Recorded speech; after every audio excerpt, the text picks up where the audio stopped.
Each pericope has two parts. In one pericope, those two parts are consistent with one another, and in the other, there's an inconsistency. That is, part A doesn't seem to agree with part B.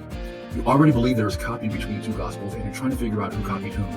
If you take the consistent Gospel and assume it was first, it will appear as if the other Gospel, which we'll call Beta, started out by making a change in part A, but then relapsed in part B. In other words, the copier fatigued.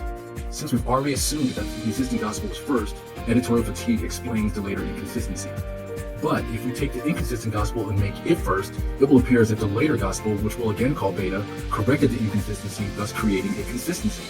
Again, because we already assumed that the inconsistent Gospel was first, the observation is explained by a later copier fixing earlier inconsistencies. This is classic circular reasoning. It's a logical fallacy. Neither is right or wrong per se, but it proves nothing since the observations we want to see, editorial fatigue versus creating consistency, are preordained by our decision on which to place first.